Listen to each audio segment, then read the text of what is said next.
নমস্কাৰ। জয় জয়তে আপোনালোকৰ শ্ৰীচৰণত প্ৰণিপাত জনাই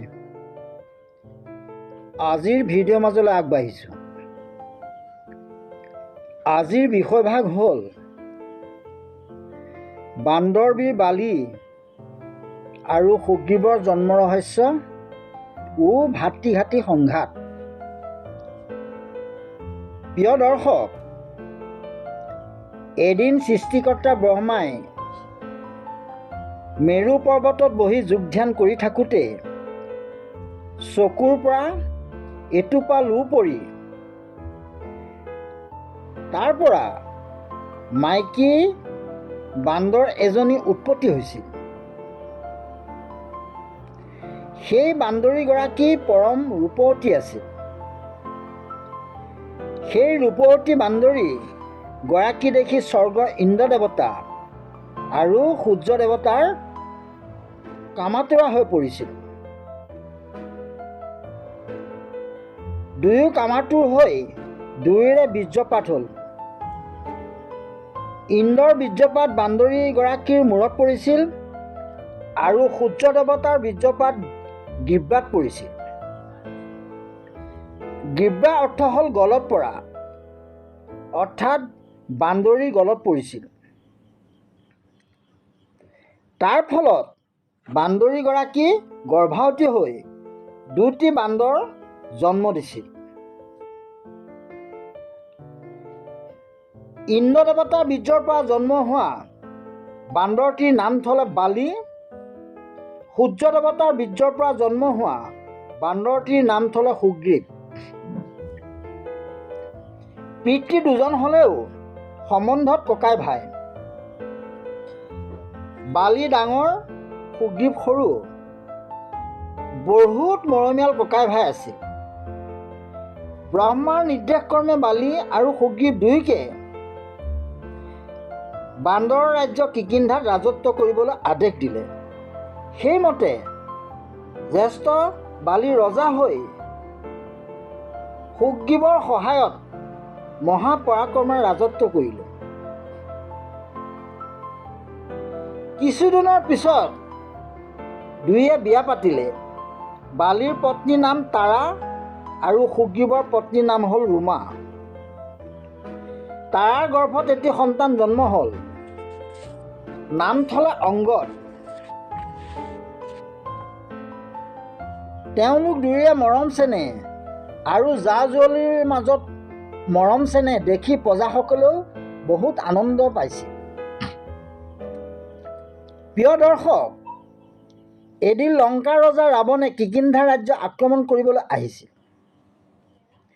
ৰাৱণে ভাবিছিল বান্দৰ ৰাজ্য দখল কৰাটো মোৰ বাবে একেবাৰেই সাধাৰণ কথা বুলি ভাবি আক্ৰমণ কৰিলে। ভয়ানক যুদ্ধ আৰম্ভ হ'ল। সেই যুদ্ধত ৰাৱণ বেয়াকৈ পৰাস্ত হৈ লাজে অপমানে পলাই গ'ল।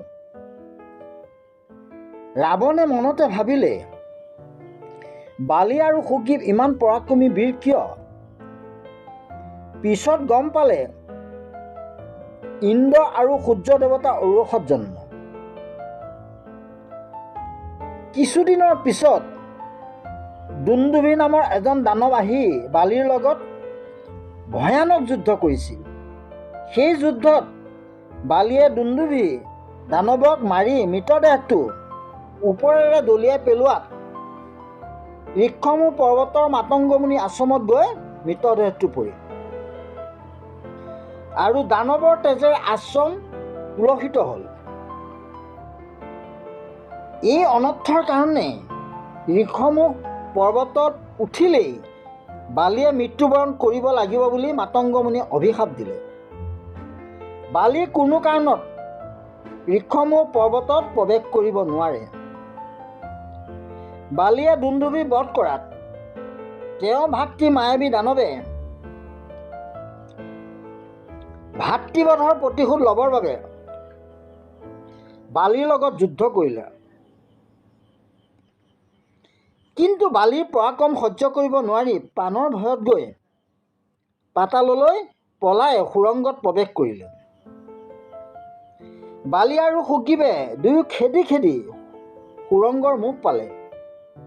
সুৰংগৰ মুখত সুগ্ৰীৱক থৈ বালি সুৰংগত প্ৰৱেশ কৰিল।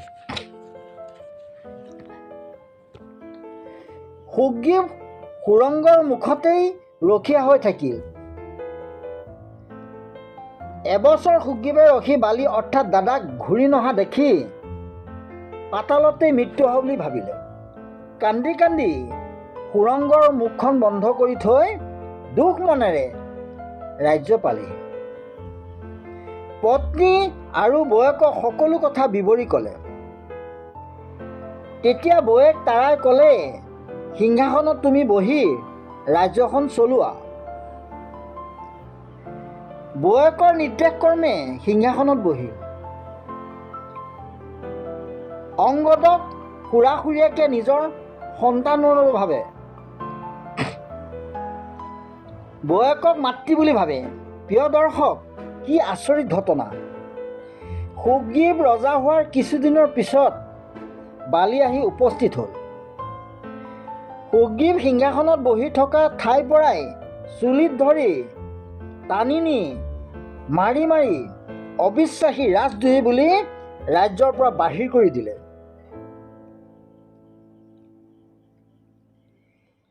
আৰু ক'লে, যদি কেতিয়াবা ইয়াত আকৌ প্ৰৱেশ কৰা গম পাওঁ, তেতিয়াহ'লে বেয়া কথা হ'ব। আনকি পত্নী ৰুমাকো এবাৰ চাবলৈ নিদিলে। সুগ্ৰীৱে কান্দি কান্দি মৃত্যুৰ ভয়ত বালি অভিশপ্ত ঋক্ষমূৰ পৰ্বতত আত্মগোপন কৰি থাকিল। বালিয়ে সুগ্ৰীৱক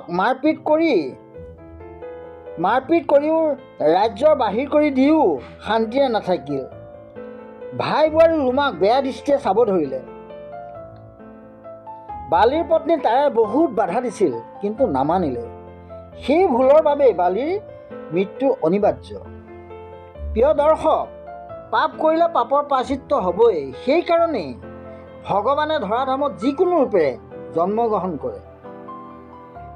লংকাৰ ৰাৱণে স্বয়ং ৰামচন্দ্ৰ প্ৰভুৰ পত্নী সীতাক হৰণ কৰি নিয়াত লক্ষ্মণৰ সৈতে ৰামে সীতাক বিচাৰি বিচাৰি ঋক্ষমুখ পৰ্বতত সুগ্ৰীৱক লগ পালে। আৰু সুগ্ৰীৱে বালিৰ অত্যাচাৰৰ কথা সকলো বিৱৰি ক'লে। সেই মুহূৰ্তত সুগ্ৰীৱৰ লগত মিত্ৰতা কৰি ৰামে বালিক বধ কৰি সুগ্ৰীৱক ৰজা পাতে।